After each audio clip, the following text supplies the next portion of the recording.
আসসালামু আলাইকুম ভিউয়ার্স, সবাই কেমন আছেন? আমি আজকে আপনাদেরকে একটি পরীক্ষা করে দেখাবো।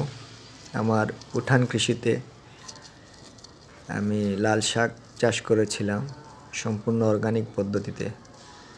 আজকে আমি কী রকম কালার হয় তা আপনাদেরকে দেখাবো। বাজার থেকে কিনে এনেছিলাম সবজি, কিন্তু এটার কালার তেমন হয়নি। কিন্তু আমার এই অর্গানিক পদ্ধতিতে চাষে যে রং আসছে সেটা অভাবনীয়, একেবারে রক্তের মতো লাল। তাই আপনারা চেষ্টা করবেন অর্গানিক পদ্ধতিতে চাষ করে শাকসবজি খাওয়ার জন্য। অনেক স্বাদ হয়, কোনো রাসায়নিক ব্যবহার করি নাই, সম্পূর্ণ অর্গানিক পদ্ধতিতে।